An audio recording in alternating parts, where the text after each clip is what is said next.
One of the biggest challenges we face after divorce is learning to trust again.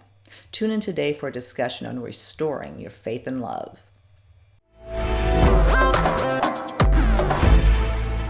And we're back for one more segment with Sandy talking about, well, the whole experience of digital dating and what we experience that is different than it was, certainly when we were out on the dating scene first.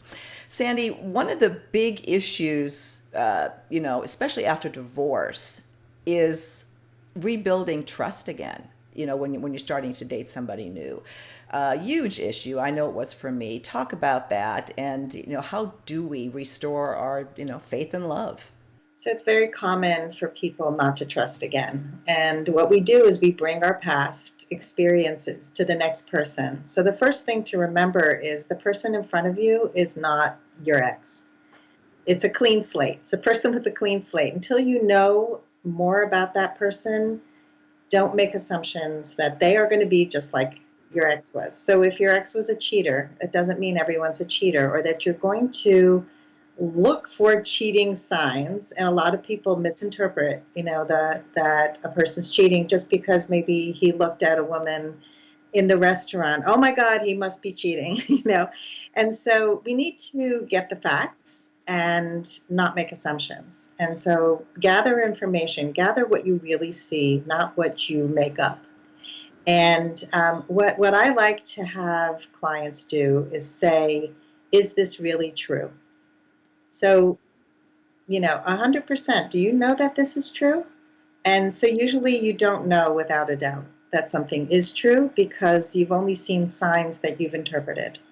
And then I have them also look for contrary evidence. Okay. So if you believe, for example, I use the cheating thing, if you believe all men cheat, can you find any contrary evidence that says that men don't cheat? Do you know any men who don't cheat? It's the same thing with all men want younger women. Do you know any men who don't want much younger women? Of course you do, So we see what we focus on, and that's what grows, Right. So if you focus on the cheaters, the liars, the scammers, I can't tell you how many women I know who say every time they're online dating, all they attract are people who are liars. So that brings me to another point, which is know the signs of a cheater and a liar and a person who you would never allow back into your life again. Know without a doubt that if that shows up, if your ex was a narcissist and you see signs of narcissism, that you will walk away right away. It's not even, you're not giving that person a chance or 5 chances. Yeah. There are signs that are clear lines in the sand, and you have to understand what those are. So that's, working with a coach like me or a therapist or reading some good books really helps with that. Well, I've certainly learned that if you look, whatever you look for, you're going to find. So if it's cheating, if it's, you're going to find it. So look for, I agree 100%. Look for the good stuff and you'll find that as well. So that's good advice. Yeah, and what I also tell clients, so when we're searching for men online, we sort of shop for men online together.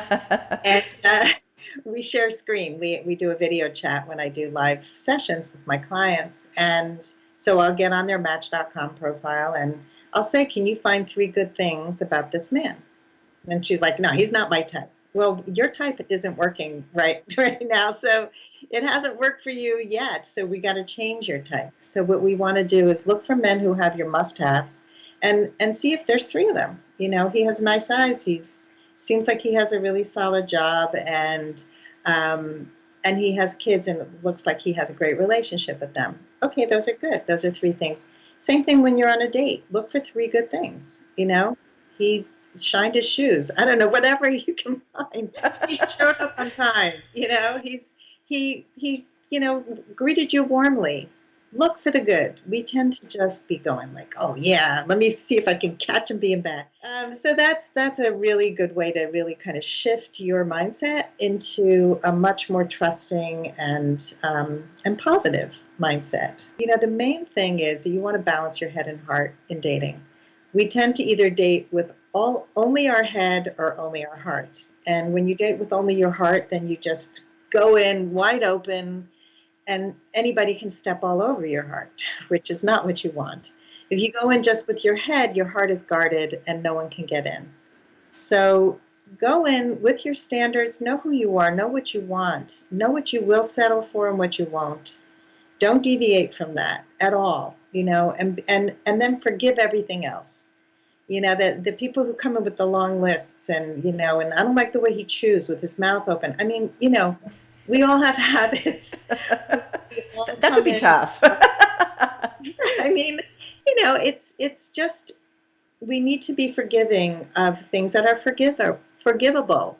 Um, and also know this is one other thing that I think a lot of women don't realize, that we need to speak up about what's important to us. And sometimes men don't do things for us because they don't know that we want them. And there was a woman in my Facebook group who recently had a first date with a man, and she was sitting at the bar having a drink when he arrived, and he said, "Great, are you ready for dinner?" And she said, "Yes." And he went over to the maitre d' and he didn't pay for her drink. And she was so upset about this that she wrote about it in our Facebook group. And all the people in the group were like, "Well, was he a gentleman the rest of the time? Did he pay for your meal? Did he treat you nicely?" And she said, "Yeah." But she was so upset about that one incident. And it's again, like, he probably didn't even realize it. He probably had no concept. And also, she got there first. Like, let her be obligated to her pay for her drink. We're grown-ups here.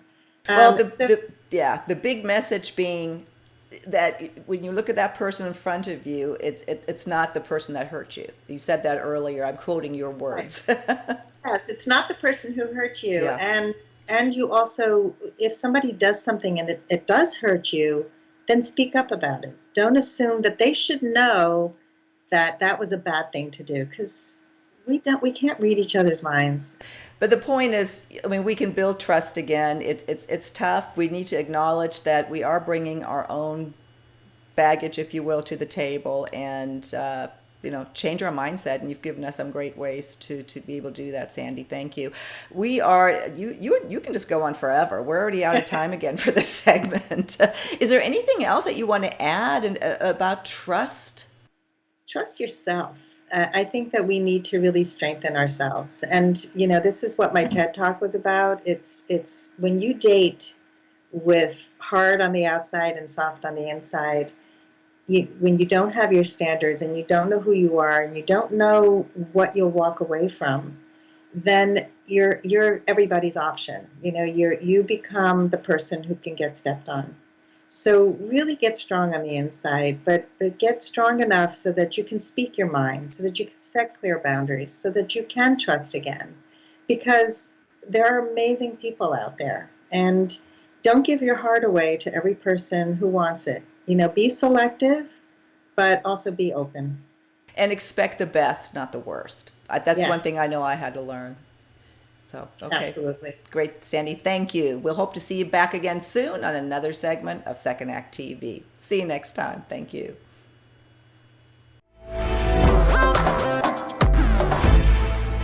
Hope you enjoyed today's segment with Sandy. If you missed the last one, it's posted right over here. You can also get in touch with Sandy directly by clicking the link in the video description below. And be sure to subscribe to our channel. Button's right here. Thanks.